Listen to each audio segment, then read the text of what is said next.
Hey guys, Marsinger here, bringing you another Dragon Ball Z Dokkan Battle video, and so today we are going to be taking a look at the INT Cheelai EZA.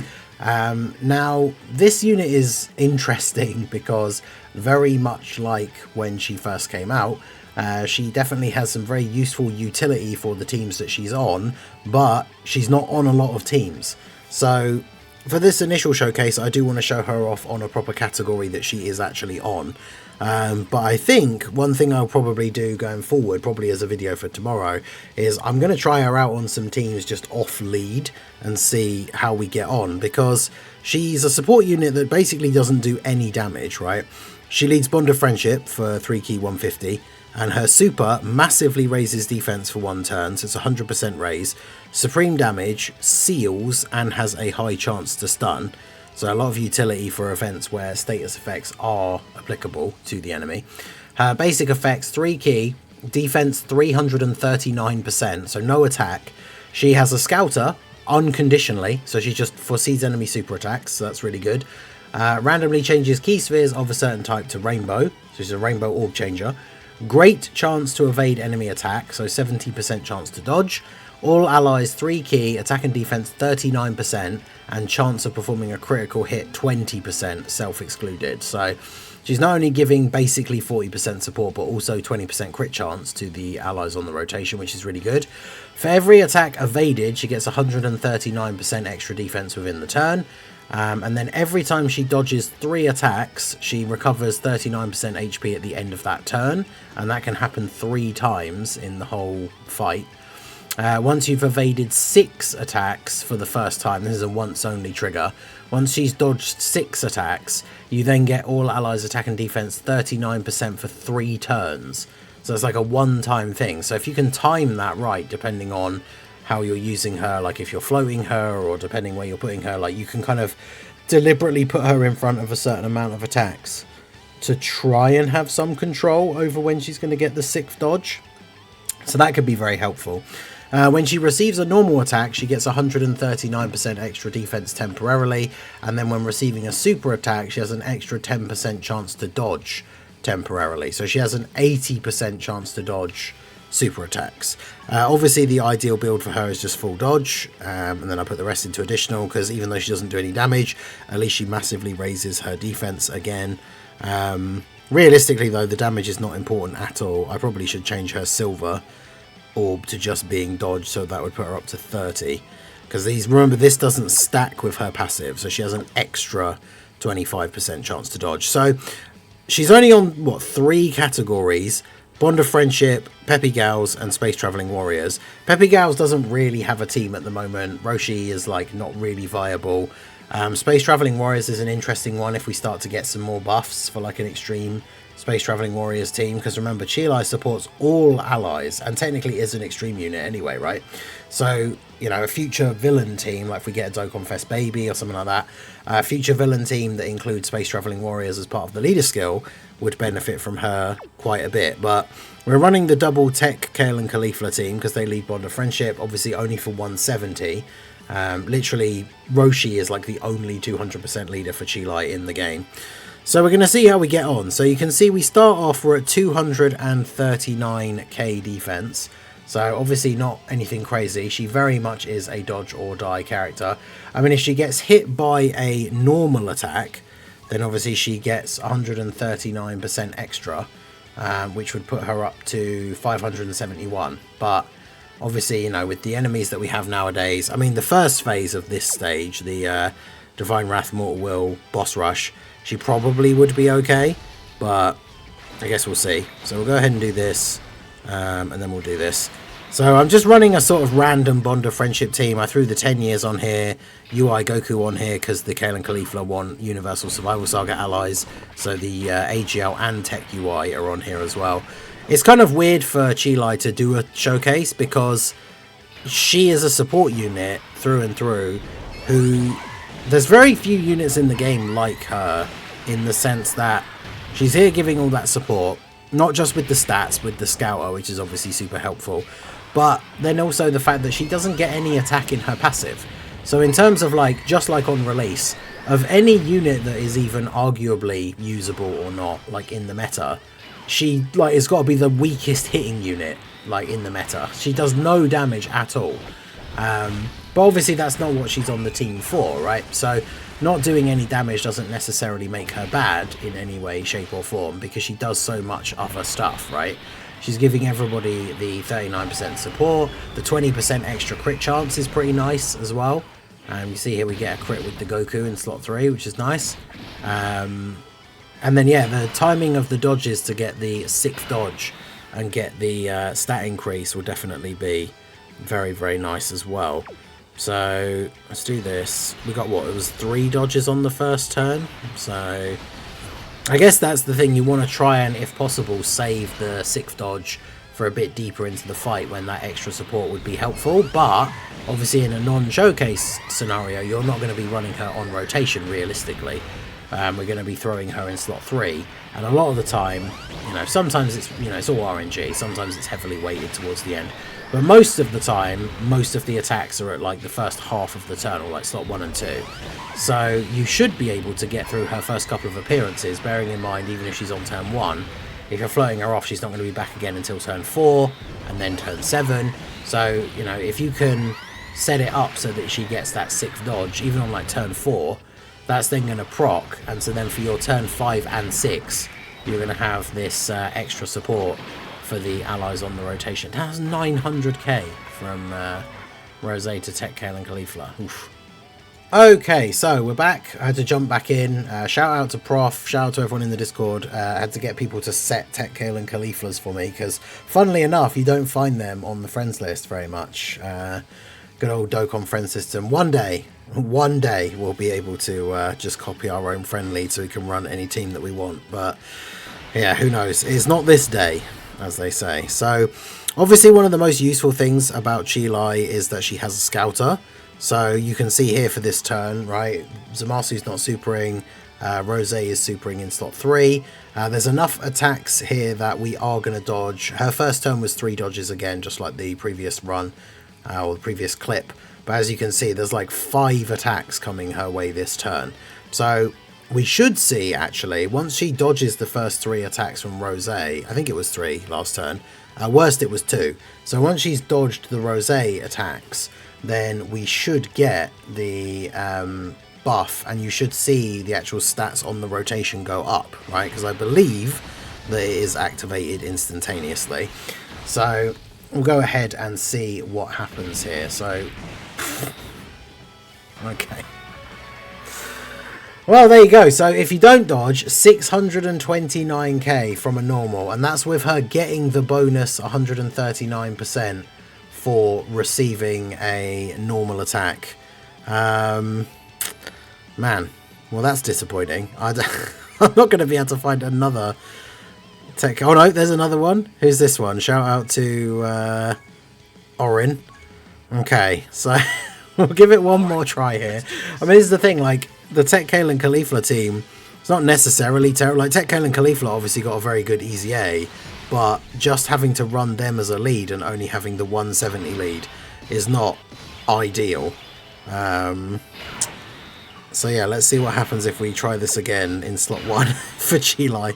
Because, yeah, like I say, we saw when I did the count before, right, she's only rocking around 500 odd K when she gets that extra 139% defense. So as soon as we're fighting enemies that are hitting for like 1,000,000 damage with their normals, then she is absolutely just dodge or die all the time. Oh my god. So we get a hit, then we dodge. Remember, every time she dodges, her defense goes up as well. So it would be interesting to see her have taken that last normal, because I feel like from 200k, we then dodged twice. So we probably would have dropped down to about double digits at that point. But again, that's one of those things. It's kind of like with units who have to get hit first to get a defensive buff. It's going to be one of those things where if she dodges like 3 or 4 times in the turn and then gets hit by a normal attack, then potentially she's going to be fine. But even Tech Kale and Caulifla, I mean, we don't have the... I put the 2 UI Gokus on the team so that we could potentially have a Universe Survival Saga ally with her, and no luck. So let's go ahead and jump over. This is the team that I really want to see her on. So let's go ahead and throw her on the It's going to be Extreme Int, isn't it? Extreme Int, you are Pippi Gals. Let's throw her on the Gohan, Goten, and Trunks team. I kind of want to see how much she would boost up. Although we're going to probably keep her on rotation for the sake of the showcase, so yeah, we'll just leave it like that. Because, yeah, I mean, this is the big thing, right? And I did mention this earlier. It's kind of difficult, really, to showcase her in the way we would a normal unit, because she doesn't do any damage. Like, she herself, essentially, like, doesn't do anything, right? In terms of, she's not doing any damage to the enemy. All she's there for is the support. But the support is very noticeable, right? It's nearly 40%. Weird that it's 39%. I don't know, that must be relevant somehow. Because obviously all of her buffs are like 39 or 139. Her link set is obviously not great, right? She's got Shattering the Limit, which I guess, you know, some LRs will share that with her. But all of the rest of her links, I mean, Cold Judgment, I guess, could come in handy on some setups. In fact, I think, doesn't Gohan have Cold Judgment? I know a lot of Gohans do. Does this one have it? He doesn't, though. Okay.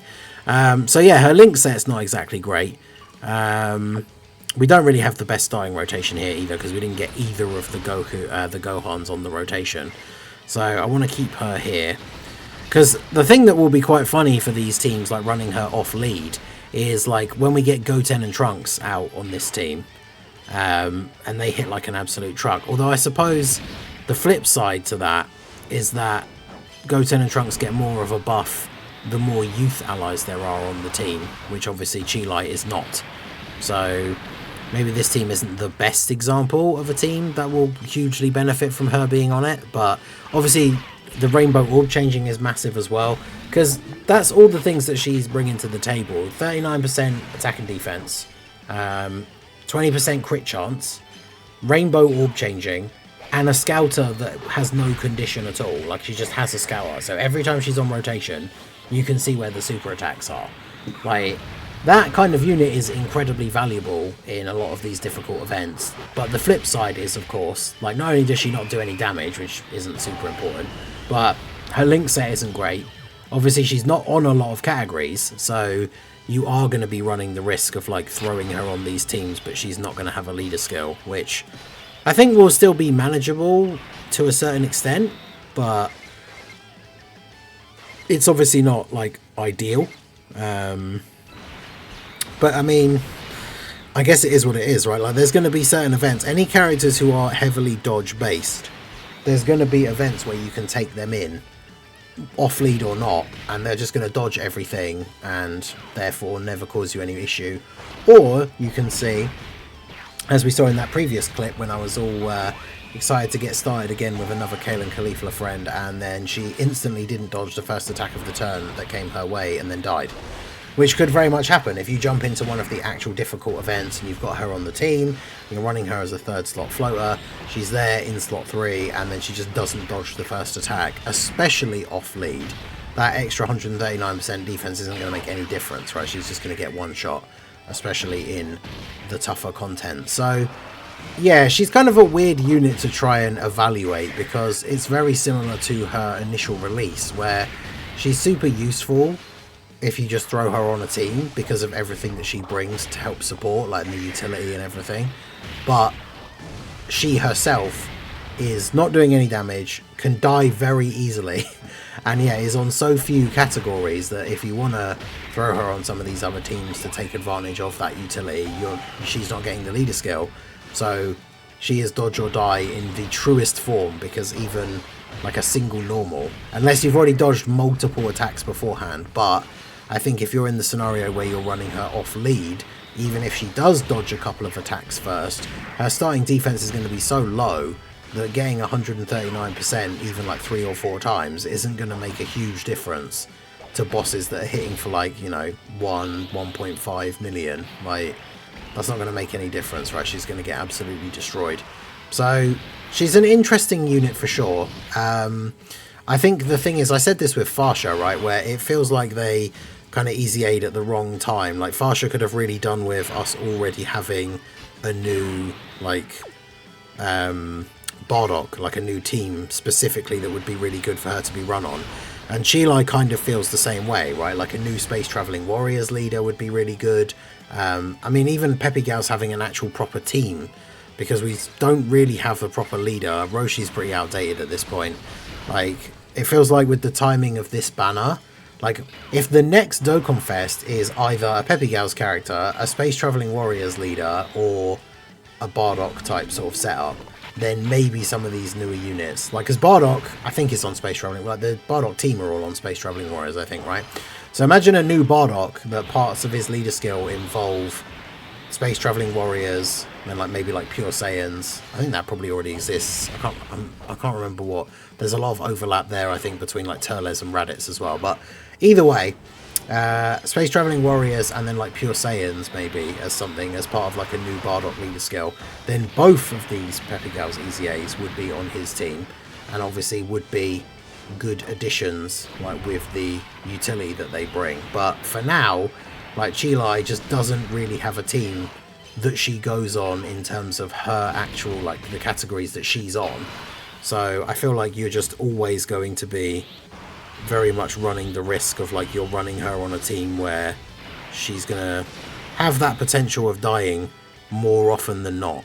So, but yeah, let's go ahead and exchange here. I really want to see what the Goten and Trunks are going to do on the next turn with the all the support from Cheelai, because I think we can actually check. I think it shows how many times you've dodged as one of the stats that gets tracked now, right? Because I want to see if we can get the dodges off from her and get the buff for the Goten and Trunks for the next turn. Because yeah, we're already like the Goten and Trunks dropping a 90 mil here without using their active skill for the permanent buff is quite nice. And then obviously physical Goten and Trunks are going to get guaranteed dodges. But yeah, Cheelai, hard unit to showcase, because we're not really looking at her stats at all. It's just kind of like you throw her on a team and she's going to make all the other units on the team better, but she potentially is going to be a liability in the difficult content, right? And even if a new unit does come out that gives her a 220 leader skill, her stats aren't like super high.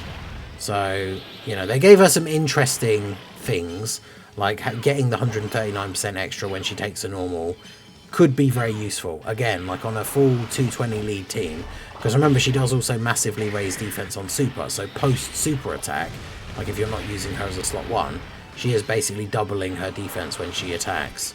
And then yeah, if she gets a couple of dodges in first, maybe on that 220 lead, if she's actually able to tank a normal here or there, after getting a couple of dodges off, then that makes her pretty viable for these events. Because at the end of the day, if you're relying on a dodge or die like unit, 70% dodge is, you know, acceptable for what we would want to see. And then 80% versus a super. Okay, so let's do this. So Cheelai, oh, she has dodged 6 attacks already. So actually, yeah, we already had the buff up for, but she's been on rotation, right? So if it's, you get the buff for 3 turns, that means we still do have the buff now.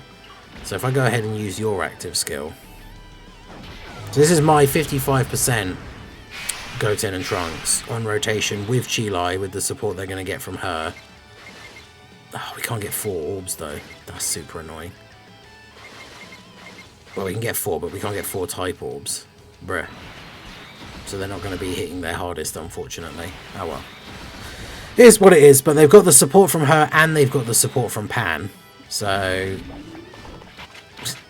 is that like 22k? I don't think that was even 200k, was it? He stuns Zamasu though. That's pretty funny. Oh, she didn't dodge. Okay, well. There's a casual 3.4 million. So that's what's going to happen when you're running her off lead. So yeah, I don't know. She's an interesting unit, but I'm not going to say I massively recommend her on any of these major team builds. Like, it's kind of hard to recommend a unit to run them off lead, even if they are giving the kind of utility that she gives. So very similarly to the Farsha, I feel like this is a unit that probably isn't going to get a huge amount of use outside of if she gets a new team that she can properly be run on.